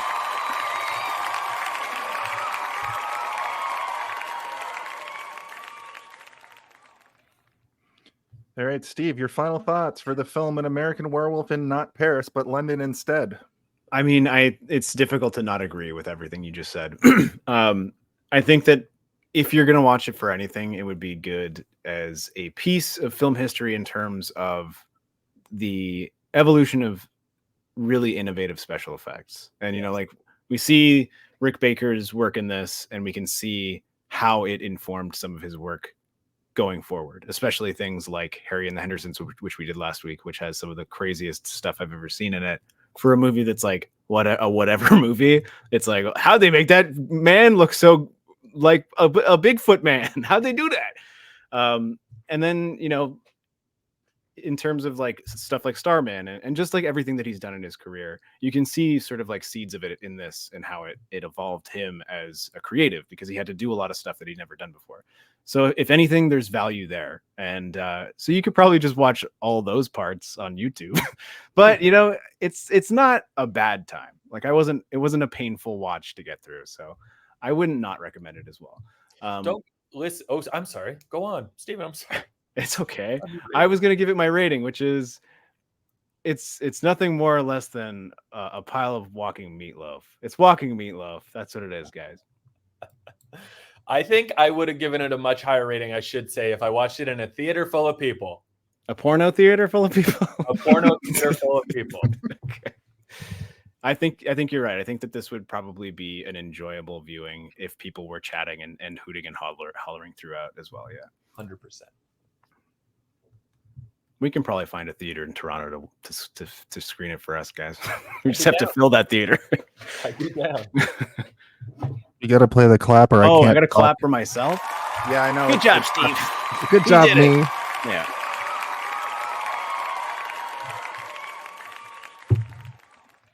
I'm going to read you exactly what I wrote when I finished this movie. Fantastic hybrid of comedy and horror. I really enjoyed the film. It didn't drag on and had a pretty natural close, even if it was kind of abrupt. But honestly, they didn't make a sequel for nearly 20 years. So how do you even follow that up? 4 out of 5. Good. You got it. Good. Listen, you're allowed to love it, Jason. You don't have to I'm be glad that you infected love by it. our opinions. Yeah.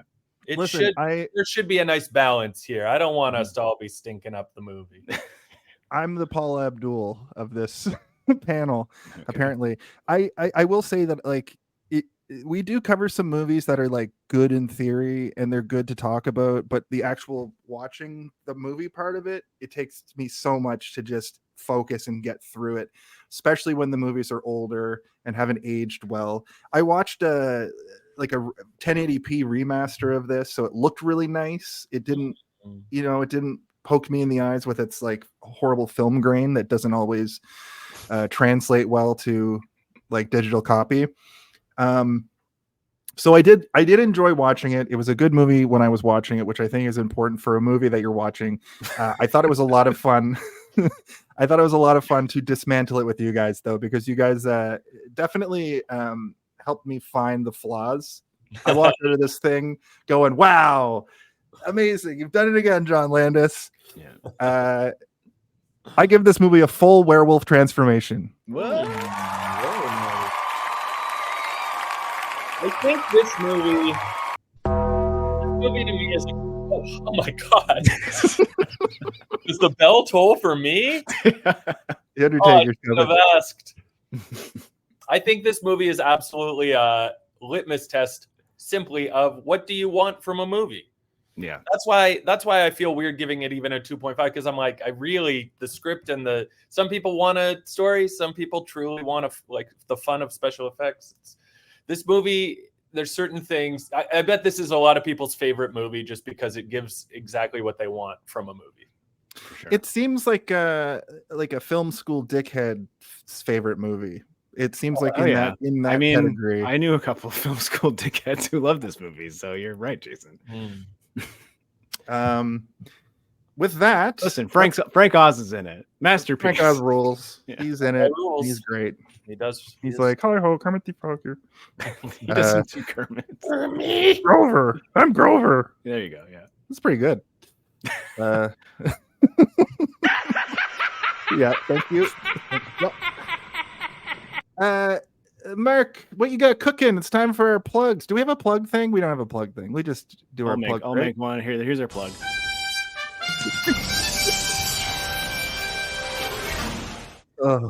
Oh, great. Go check out our Harry and the Hendersons episode where we used that sound to death.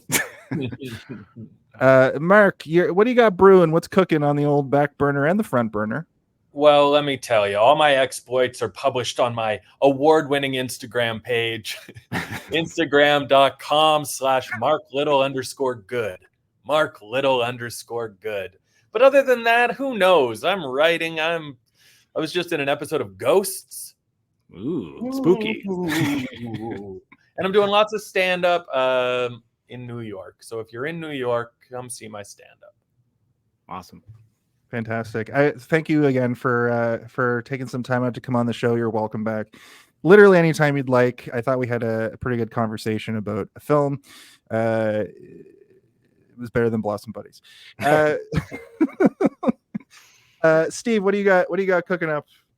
I am in a video game called Dominica that the trailer just dropped for that like a week ago.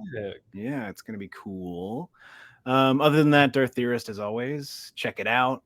We're growing slowly.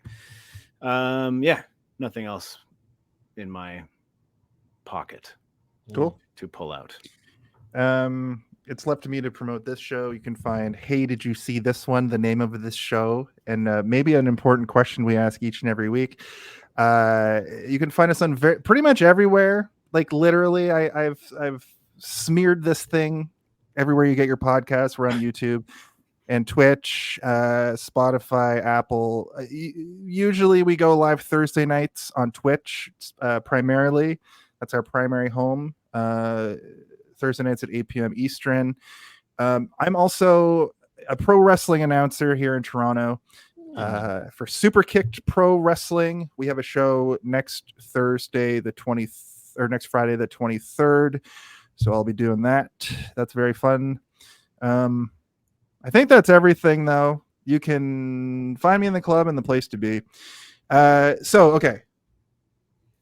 I'll do the ending stuff as always too, Steve. But Mark, try to follow me here. I didn't prep you for this. But there's a very important question we have to ask ourselves, and that we ask each and every week. And do you know what that question is?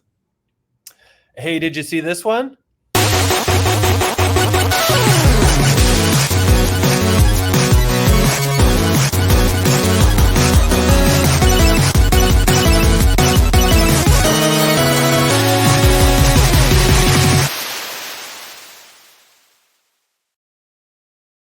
Oi, you did it. You fucking knew what to ask. Hell yeah.